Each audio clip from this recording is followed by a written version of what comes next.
আসসালামু আলাইকুম। সবাইকে এনলাইটেন AAT তে স্বাগত জানাচ্ছি। আজকের পর্বে আমরা অনুশীলনী 11.2 এর 23 নং যে সৃজনশীল প্রশ্নটি রয়েছে, এই প্রশ্নটি সমাধান করব। তাহলে চলো শুরু করা যাক। 23 নং প্রশ্নের উদ্দীপকটি হচ্ছে একটি ত্রিভুজের বাহুগুলোর অনুপাত হচ্ছে 5:12:13 এবং পরিসীমা হচ্ছে 30 সেন্টিমিটার। তো প্রথম যে প্রশ্নটি, ক নম্বর যে প্রশ্নটি এটি হচ্ছে ত্রিভুজটি অঙ্কন করো এবং কোণ ভেদে ত্রিভুজটি কি ধরনের তা লেখো। আমরা জানি কোণ ভেদে ত্রিভুজ ৩ প্রকার, আবার বাহু ভেদে ত্রিভুজ ৩ প্রকার।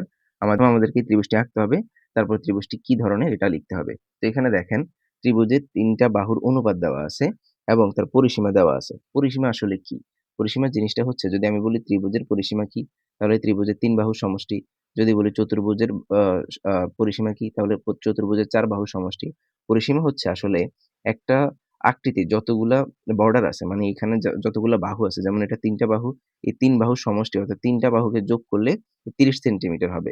আমি যদি বলি যে এইখানে এই যে আয়ত বা বর্গ, এখানে চতুর্ভুজ আছে, চতুর্ভুজের পরিসীমা কি হবে? এটার যে ৪ টা বাহু আছে, এই ৪ টা বাহুকে যোগ করলে যা হবে তাই হচ্ছে এই চতুর্ভুজের পরিসীমা। এটা আশা করি আপনারা জানেন। এখানে যেহেতু এই ৩ টা বাহুর অনুপাত দেওয়া আছে, তো আমরা এরকম অনুপাত দেওয়া থাকলে আমরা কি করি? একটা সাধারণ রাশি ধরে কাজ করি। তো আমরা এখানে লিখে নিচ্ছি যে মনে করি ত্রিভুজের বাহুগুলো হলো বা ১ম বাহু হচ্ছে 5x, দ্বিতীয় বাহু হচ্ছে 12x এবং তৃতীয় বাহু হচ্ছে 13x।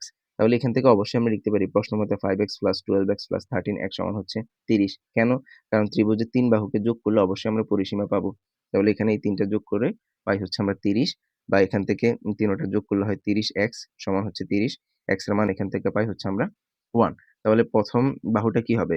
এটার এই x এর জায়গায় 1 বসাইলে ১ম বাহুটি হবে 5 সেন্টিমিটার, দ্বিতীয় বাহুটি হবে 12 সেন্টিমিটার এবং তৃতীয় বাহুটি হবে 13 সেন্টিমিটার। এখানে তোমরা সেমি লিখবা। আমি এখানে সিএম লিখছি। এবার এই পরিমাণ নিয়ে আমাদেরকে একটি ত্রিভুজ অঙ্কন করতে হবে। তাহলে এখানে আমরা লিখলাম ত্রিভুজ অঙ্কন। ABC হচ্ছে একটি ত্রিভুজ যার এই বাহুটা হচ্ছে 5 সেন্টিমিটার, এটা হচ্ছে 12 সেন্টিমিটার এবং এটা হচ্ছে 13 সেন্টিমিটার। তোমাকে আসলে আগে থেকে বুঝতে হবে যে আমি ত্রিভুজটা তুমি এভাবেও আঁকতে পারো চাইলে ত্রিভুজটা। এভাবে আঁকলা।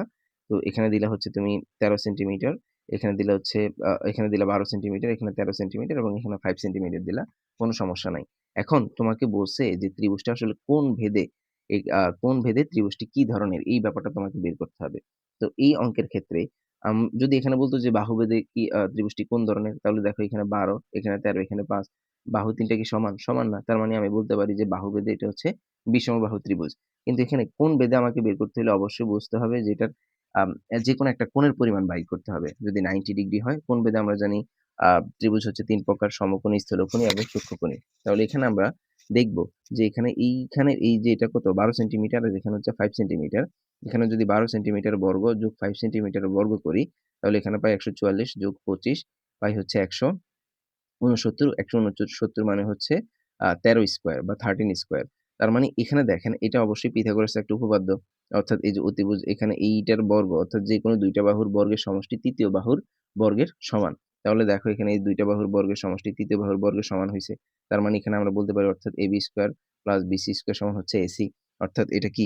যেহেতু ত্রিভুজটি পিথাগোরাসের উপপাদ্য অনুসরণ করে, তাই ABC ত্রিভুজটি সমকোণী ত্রিভুজ। এরপর খ নং প্রশ্নটিতে বলা হয়েছে যে বৃহত্তম বাহুকে দৈর্ঘ্য এবং ক্ষুদ্রতম বাহুকে প্রস্থ ধরে অঙ্কিত আয়তক্ষেত্রের কর্ণের সমান বাহু বিশিষ্ট বর্গের ক্ষেত্রফল নির্ণয় করো। খুব মনোযোগ দিয়ে বুঝতে হবে। দেখো আমরা যখন ক নাম্বার প্রশ্নটা করছিলাম, তো ক নাম্বার প্রশ্নে আমরা এরকম একটা ত্রিভুজ পাইছি। ত্রিভুজের একটা বাহু ছিল হচ্ছে ১২ সেন্টিমিটার, একটা ছিল ১৩ সেন্টিমিটার এবং একটা ছিল হচ্ছে ৫ সেন্টিমিটার। তো ওইখান থেকে বলছে বৃহত্তম বাহুর দৈর্ঘ্য এবং ক্ষুদ্রতম বাহুর দৈর্ঘ্যকে প্রস্থ ধরে ক্ষুদ্রতম যে বাহুটা আছে ওইটাকে প্রস্থ ধরতে বলছে। তাহলে বৃহত্তম বাহু হচ্ছে ১৩ আমরা লিখছি যে ক হতে পাই বৃহত্তম বাহু ১৩ সেন্টিমিটার এবং ক্ষুদ্রতম বাহু হচ্ছে 5 সেন্টিমিটার। তো এখানে বলছে এই ২ টা ব্যাপার নিয়ে একটা আয়তক্ষেত্র অঙ্কন করতে। তো আমরা যদি এই ২ টা ব্যাপার নিয়ে একটা আয়তক্ষেত্র অঙ্কন করি, বৃহত্তম বাহু এই যে এখানে এটা দৈর্ঘ্য ধরলাম হচ্ছে ১৩ সেন্টিমিটার, প্রস্থ হচ্ছে 5 সেন্টিমিটার। আয়তক্ষেত্র অঙ্কন করার পরে তার যে কর্ণ হবে এই কর্ণের সমান আমাদেরকে কি করতে হবে? কর্ণের সমান একটা বাহু নিতে হবে। কর্ণের সমান বাহু বিশিষ্ট একটা বর্গ আঁকতে হবে এবং ওই বর্গের ক্ষেত্রফল নির্ণয় করতে হবে। বুঝতে পারতেছো? আমরা যদি এখানে ধারাবাহিকভাবে চিত্রটা অঙ্কন করি, এখানে হচ্ছে আমাদের ত্রিভুজটা আমরা পেলাম। ত্রিভুজের এটা হচ্ছে ১২ সেন্টিমিটার, এটা হচ্ছে ১৩ সেন্টিমিটার এবং এটা হচ্ছে 5 সেন্টিমিটার। এখান থেকে বৃহত্তম এবং ক্ষুদ্রতম বাহু নিয়ে আমাদেরকে একটা আয়ত অঙ্কন করতে হবে। তো এখানে আমরা আ একটা আয়ত অঙ্কন করলাম। দৈর্ঘ্য নিলাম হচ্ছে 13 সেন্টিমিটার, প্রস্থ নিলাম হচ্ছে 5 সেন্টিমিটার। এখন বলছে এই যে আয়ত, এটার এই কর্ণের যে দৈর্ঘ্য, এই কর্ণের পরিমাণ নিয়ে ধরো কর্ণের পরিমাণ আমরা এখানে পেলাম কত? কর্ণের পরিমাণ পেলাম ধরো সাপোজ হচ্ছে কত? 14, এটা জাস্ট ধরে নিলাম। এবার এই 14 সেন্টিমিটার বাহু বিশিষ্ট আমাদেরকে একটা বর্গ আঁকতে হবে। এই বর্গের এই বাহুটা হচ্ছে 14, আমরা জানি বর্গের প্রত্যেকটা বাহু সমান হয়। তার মানে এই 14 আ সেন্টিমিটার বাহু বিশিষ্ট যে বর্গ, এটার ক্ষেত্রফল বের করতে হবে। এটার ক্ষেত্রফল কি হবে? বর্গের ক্ষেত্রফলের সূত্র হচ্ছে বাহুর দৈর্ঘ্য স্কয়ার, অর্থাৎ 14 স্কয়ার যা হবে ক্ষেত্রফলের পরিমাণও কিন্তু তাই হবে। এটা আমরা এই পুরা সিনারিওটা হচ্ছে এই প্রশ্নের পুরা সিনারিওটা হচ্ছে এইটা। তো আমরা এখানে এই অংশটা লিখলাম। এবার এখান থেকে যে আমরা আয়তটা অঙ্কন করছি, আমরা লিখলাম যে অঙ্কিত আয়তক্ষেত্রের দৈর্ঘ্য, এই যে AD সমান হচ্ছে BC সমান হচ্ছে 13 সেন্টিমিটার এবং আয়তক্ষেত্রের প্রস্থ হচ্ছে AB সমান হচ্ছে CD সেন্টিমিটার এবং এই যে কর্ণটা আমরা যদি এদিক থেকে আ একটা দাগ দিয়ে দেই, তাহলে এই কর্ণটা হচ্ছে কি AC। আর আমরা জানি আয়তক্ষেত্রের কর্ণগুলাও কিন্তু সমান। এই কর্ণের পরিমাণ যা হবে, এই কর্ণের পরিমাণও কিন্তু তাই হবে। আমরা যেকোনো একটা কর্ণ ধরেই কাজ করতে পারি। তো ধরো আমরা এইখানের AC লিখতে পারি। AC সমান হচ্ছে BD। এটা হচ্ছে কি আয়তক্ষেত্রের কর্ণ। এখন আমাদেরকে এই কর্ণের পরিমাণটা বের করতে হবে। কর্ণের পরিমাণ বের করলেই তো আমি এই কর্ণের পরিমাণ দিয়ে একটা বর্গ আঁকতে পারবো। তাহলে এই কর্ণের পরিমাণ বের করার জন্য আমরা যেকোনো একটা এইখানকার এই ত্রিভুজ অথবা এইখানকার এই ত্রিভুজ, এখানে যদি আমি একটা দাগ দেই, কর্ণ আঁকি, তাহলে এই ত্রিভুজ নিয়ে কাজ করলেও আমরা এই কর্ণটার পরিমাণ বের করতে পারবো অথবা এই ত্রিভুজ নিয়ে কাজ করলেও এই কর্ণের পরিমাণ বের করতে পারবো। কেন? কারণ আমরা জানি আয়তক্ষেত্রের এই যে কোণটা, এই কোণটা কত ডিগ্রি? 90 ডিগ্রি।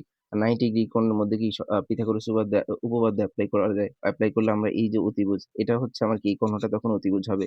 অতিভুজের মান বের করতে পারবো। এখানে ধরো এটা লম্ব, লম্বের মান 5 দেওয়া আছে। এটা ধরো ভূমি, ভূমির মান 13 দেওয়া আছে। তাহলে এখানে আমরা লিখতে পারি চিত্রে সমকোণী ত্রিভুজ ABCA, এই যে আমরা এইটুকু নিয়ে কাজ করতেছি ABC, এটার মধ্যে এই AC স্কয়ার, এটা যদি অতিভুজ হয় তাহলে AC স্কয়ার সমান লম্ব স্কয়ার, লম্ব হচ্ছে AB স্কয়ার যোগ ভূমি স্কয়ার, ভূমি হচ্ছে BC। ভূমি এটা হইতে পারে, এটা হইতে পারে, হোয়াটএভার যেকোনো একটা হইলেই হইল। তো এখান থেকে আমরা স্কয়ারটাকে ওই পাশে নিয়ে যাব, তাইলে এটা হবে রুট, এখানে AB এর মান হচ্ছে 5 তার উপর স্কয়ার প্লাস BC এর মান হচ্ছে 13 তার উপর স্কয়ার, এই হচ্ছে রুট 5 স্কয়ার মানে 25 যোগ 13 স্কয়ার মানে হচ্ছে 169, এই দুইটাকে যোগ করলে পাবো হচ্ছে 194, 194 কে রুট করলে পাবো হচ্ছে 13.92 সেন্টিমিটার। এটা হচ্ছে কিসের দৈর্ঘ্য? এই যে কর্ণ, এই কর্ণের দৈর্ঘ্য অর্থাৎ AC এর দৈর্ঘ্য। এখন বলছে এই কর্ণের পরিমাণ নিয়ে আমাদেরকে একটা বর্গ অঙ্কন করতে হবে। ওই বর্গ আঁকতে হবে না, মানে বর্গের ক্ষেত্রফল নির্ণয় করতে হবে। তাই এখানে আমরা লিখে নিলাম প্রশ্ন মতে যে কর্ণ AC সমান হচ্ছে বর্গের বাহু সমান হচ্ছে 13.92 সেন্টিমিটার। আমরা জানি বর্গের ক্ষেত্রফলের সূত্র হচ্ছে বাহুর দৈর্ঘ্য স্কয়ার, যেহেতু এটার বাহুর পরিমাণ হচ্ছে 13.92, তাহলে বর্গের ক্ষেত্রফল হচ্ছে 13.93 হোল স্কয়ার অর্থাৎ 194, এখানে আমরা প্রায় লিখতে পারি, প্রায় হচ্ছে 194 সেন্টিমিটার স্কয়ার। এখানে তোমরা লিখবা হচ্ছে বর্গ সেন্টিমিটার। এই পর্যায়ে আমরা 23 নং ঘ নং প্রশ্নটি সমাধান করব। এটি হচ্ছে উক্ত আয়তক্ষেত্রের দৈর্ঘ্য 10% এবং প্রস্থ 20% বৃদ্ধি পেলে ক্ষেত্রফল শতকরা কত বৃদ্ধি পাবে? তো এখানে দেখো আমরা খ হতে আয়তক্ষেত্রের দৈর্ঘ্য পাইছি হচ্ছে 13 সেন্টিমিটার এবং প্রস্থ পেয়েছি হচ্ছে আমরা 5 সেন্টিমিটার। তাহলে ক্ষেত্রফল কত হবে? 13 গুণ 5 65 বর্গ সেন্টিমিটার। বুঝতে পারছেন কিনা? আমরা পেয়েছি দৈর্ঘ্য 13 সেন্টিমিটার, প্রস্থ 5 সেন্টিমিটার, 5 সেন্টিমিটার, ক্ষেত্রফল হচ্ছে দৈর্ঘ্য গুণ প্রস্থ অর্থাৎ 65 বর্গ সেন্টিমিটার। এটা হচ্ছে প্রথম অবস্থায় ক্ষেত্রফল। এখন ক্ষেত্রফলের এরপরে কি করছে? আয়তক্ষেত্রের দৈর্ঘ্য 10% বৃদ্ধি করছে এবং প্রস্থ 20% বৃদ্ধি করছে। তাহলে এখানে আমরা লিখতে পারি আবার 10% বৃদ্ধিতে আয়তক্ষেত্রের দৈর্ঘ্য আগে কত ছিল? 13, বৃদ্ধি করছে এজন্য যোগ। কতটুকু বৃদ্ধি করছে? আগে যেই পরিমাণ ছিল তার 10% অর্থাৎ 13 এর 10%। তাহলে এখানে আমরা যদি একটু ক্যালকুলেশন করি, এখানে সরাসরি যদি আমরা তুলে দেই যে 13 প্লাস 13 এর মানে হচ্ছে গুণ, এরপর হচ্ছে 10%, এই 10 শিফট, এখানে হচ্ছে এই যে পার্সেন্ট, এই সমান চিহ্ন দিলে এখানে এসডির মধ্যে চাপ দিলে এখানে কত? 14.3, অর্থাৎ এইখানে 13 যোগ 13 এর 10% হচ্ছে 14.3 সেন্টিমিটার। বা আমরা এইভাবে বের করতে পারি, এখানে 10% মানে কত? 10 ভাগ 100 অর্থাৎ 0.1, এর সাথে গুণ করবেন কত? 13, এই পরিমাণটা আসছে না?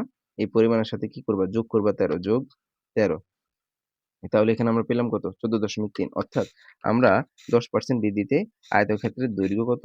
14.3 সেন্টিমিটার পাইছি। আবার 20% বৃদ্ধিতে আমরা আয়তক্ষেত্রের প্রস্থ বের করব। প্রস্থ ছিল আগে 5, যেহেতু বৃদ্ধি পাইছে এজন্য আমরা যোগ করছি। যদি এখানে বলতো হ্রাস পাইছে তাহলে কিন্তু বিয়োগ করতে হইতো। যোগ কতটুকু বৃদ্ধি পাইছে? আগে যে যা ছিল তার 20% অর্থাৎ 5 এর 20%। এখানে ক্যালকুলেশন করলে আমরা পাই হচ্ছে 6 সেন্টিমিটার।